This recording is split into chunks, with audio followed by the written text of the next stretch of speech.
En las aguas del Sena, entre la Briche y la isla de San Dionisio, una joven llamada Renata Mauperin sostenía una conversación animada y desafiante con un joven llamado Reverchon. Cansados de nadar, se aferraban a la maroma de un barco, alanceándose con la corriente. Renata, con una franqueza inusual para una señorita de su época, se quejaba de las asfixiantes conveniencias sociales que regían su vida, lamentaba la superficialidad de las conversaciones permitidas, la prohibición de leer novelas o asistir a ciertos teatros y la obligación de reprimir cualquier talento que no fuera el de tocar el piano o dibujar flores a la aguada. Para ella, ser joven era un tormento de restricciones, un constante hacer el ganso para no ser considerada inconveniente. La conversación, que fluía entre temas como la ópera, los bailes de máscaras y la hipocresía de la alta sociedad, revelaba el espíritu libre y apasionado de Renata. A pesar del frío del agua y de la situación comprometida, su mente bullía con ideas y preguntas, desafiando a su interlocutor a cuestionar las normas establecidas. La llegada de su hermano Enrique y su amigo de Noisel en una barca puso fin a su baño y a su íntima charla. Esa noche, la familia Mauperin se reunió para cenar en su casa de la Briche. El patriarca, Carlos Luis Mauperin,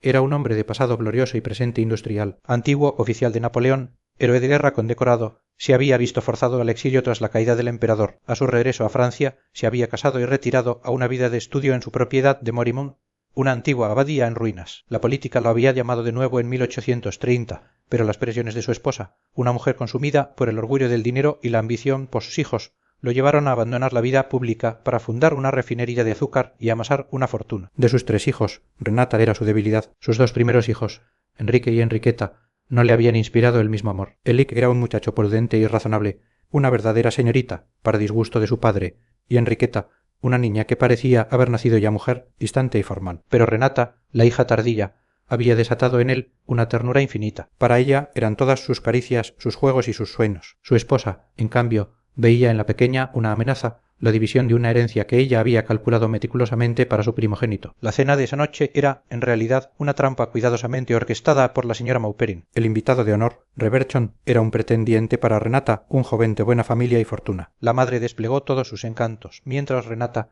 ajena o indiferente, se comportaba con su habitual desparpajo, cortando una conversación sobre un sastre con un comentario sobre el robo, o interrumpiendo a su hermana, Madame Labarande, para hablar de las carreras de caballos. Madame Labarande, la hija mayor, era el perfecto producto de su madre, una mujer de mundo cuya vida entera giraba en torno a las apariencias, los bailes, las visitas y la última moda. Su marido, Julio, un hombre con aspiraciones políticas, vivía a la sombra de su suegro y de las conexiones de su esposa. El hermano, Enrique, era la encarnación de la nueva burguesía, un joven frío, calculador y ambicioso. Abogado de profesión y economista por vocación, se movía con destreza en los círculos del poder, cultivando amistades útiles y publicando artículos sesudos en revistas económicas. Su objetivo era claro, un matrimonio brillante que le catapultara a la cima de la sociedad. La velada transcurrió entre conversaciones banales sobre Italia, Inglaterra, los últimos estrenos de la ópera y las carreras de caballos. De Noisel, un amigo de la familia, un parisiense ingenioso y cínico que vivía de sus rentas con una estudiada economía, aportaba la nota de ironía, enfrentándose a las opiniones conservadoras de Monsieur Barouse, el padrino de Renata, un coleccionista de grabados que medía la moralidad por el respeto a las leyes de herencia. Renata, aburrida, se sentó al piano y tocó una polca con una energía contagiosa, bailando en el taburete y llenando el salón de vida. Después, en un acto de rebeldía infantil,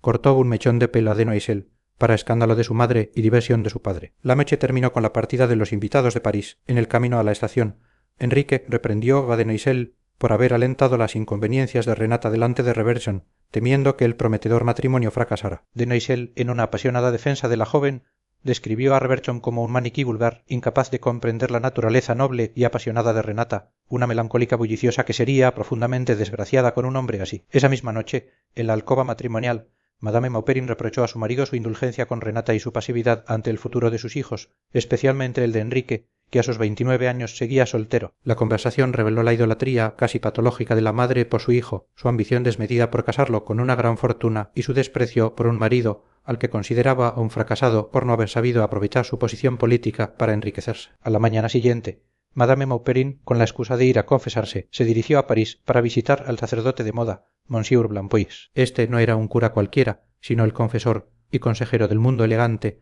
un hombre que había convertido la religión en un producto de lujo, adaptando sus preceptos a las conveniencias de la alta sociedad. Era, además, un hábil casamentero, un intermediario de dotes y apellidos. Madame Mauperin, tras una calculada muestra de devoción tardía, le expuso su verdadero propósito: encontrar una esposa rica para su adorado Enrique. El sacerdote, consultando sus notas como un agente de bolsa, le ofreció varias opciones, entre ellas una huérfana con una gran renta y la hija de un millonario portugués. Después, Madame Mauprim fue a visitar a su hijo. Enrique, en su elegante apartamento de soltero, le confesó su propia estrategia matrimonial. El matrimonio, para él, no era una cuestión de amor, sino una carrera, un medio para alcanzar la riqueza y el poder de la forma más rápida y directa. Su objetivo era un matrimonio extraordinario, una dote millonaria, y estaba dispuesto a jugar sus cartas con una frialdad calculada, rechazando partidos mediocres como el de la señorita de Herbault, a la que consideraba una provincia tacaña. Los ensayos para la representación teatral del Capricho en casa de los Maupering comenzaron. La compañera de reparto de Renata era Noemi Bourgeois, su amiga de la infancia y hija de una de las familias más ricas de París. Noemi, una joven tímida y sensible, se mostró reacia a participar, pero fue obligada por su madre, una mujer altiva y dominante. Durante los ensayos, la antigua amistad entre las dos jóvenes renació. Noemi, oprimida por la frialdad de su hogar, encontraba en la alegría y espontaneidad de Renata un soplo de aire fresco. El día de la representación, la casa de los Maupering se llenó de invitados. El Capricho fue un éxito. Enrique, en el papel del marido, demostró un sorprendente talento actoral, pero la velada dio un giro inesperado durante la segunda obra, una farsa en la que Enrique interpretaba a Pierrot, enamorado de la colombina interpretada por Noemi. Enrique actuó con una pasión tan desbordante, tan real, que el público, y especialmente Madame Bourgeois, comprendió que aquello no era una simple actuación. Cuando Enrique, en su papel, tomó la mano de Noemi y le declaró su amor, Madame Bourgeois, su amante secreta, se desmayó. En la penumbra del jardín, la confrontación fue brutal. Madame Bourgeois, rota de celos y dolor, acusó a Enrique de haberla utilizado para llegar a su hija y a su fortuna. Él, con una frialdad cruel, admitió su amor por Noemi. La pasión de Madame Bourgeois se tornó en odio y desprecio,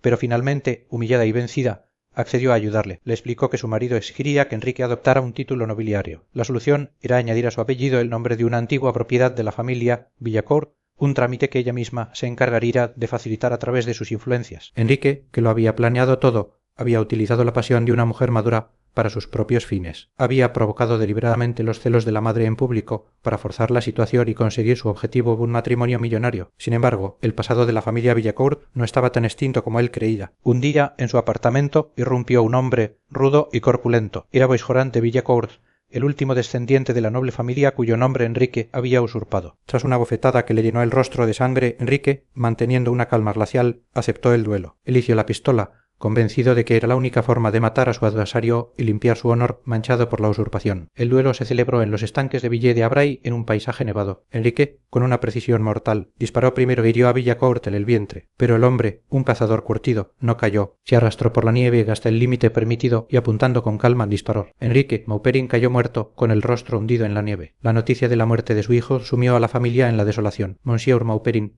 que había acompañado a su hijo en los trámites para cambiar el nombre, se sintió culpable y roto de dolor. Madame Maupering se encerró en su habitación en una noche perpetua de pena. Pero para Renata el golpe fue doble. Denoisel, al volver del entierro, le reveló que alguien había enviado a Villacourt el recorte del periódico que anunciaba el cambio de nombre, provocando el duelo. Renata, horrorizada, comprendió que había sido ella, en un acto de rebeldía y despecho contra su hermano, al descubrir su infamia con Madame Bourgeois y su cínico plan matrimonial.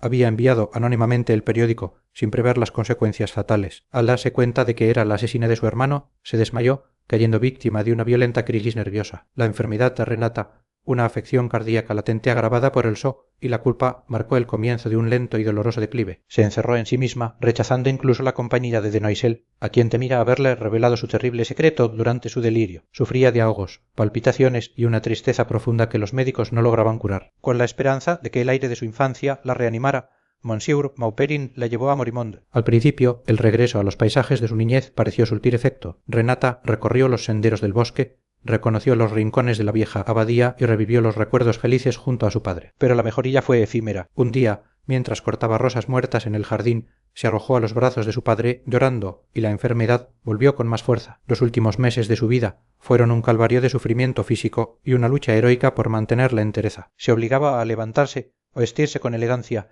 a sonreír y a hablar del futuro, de viajes a Italia y de una vida feliz en el campo, todo para ocultar a su padre la terrible verdad, para ahorrarle el dolor de verla morir. En sus conversaciones, su espíritu, antes rebelde y burlón, se dulcificó. Reflexionaba sobre el sufrimiento, la muerte y la vanidad del ingenio. Se aferraba a los recuerdos, a las pequeñas alegrías del pasado, como un náufrago a los restos de su barco. Su padre, consciente de la verdad, pero aferrado a una esperanza desesperada, la cuidaba con una ternura infinita, sufriendo en silencio al ver cómo su hija se consumía día a día. Una noche, Renata lo descubrió llorando a escondidas. Desde ese momento su determinación por protegerlo se hizo aún más fuerte. Finalmente, en una tarde de verano, tras recibir la extremaunción, Renata murió. Su agonía fue una transfiguración. El dolor desapareció de su rostro, dejando paso a una hermosura estática, una paz celestial. Murió con una sonrisa en los labios, como si viera abrirse ante ella las puertas de un mundo más luminoso. Sus padres, rotos por el dolor, lo vendieron todo y se convirtieron en viajeros errantes, dos ancianos recorriendo el mundo, huyendo de las tumbas de sus hijos y arrastrando su pena por todos los rincones de la tierra. Gracias por escuchar. Te invito a suscribirte para más contenido similar.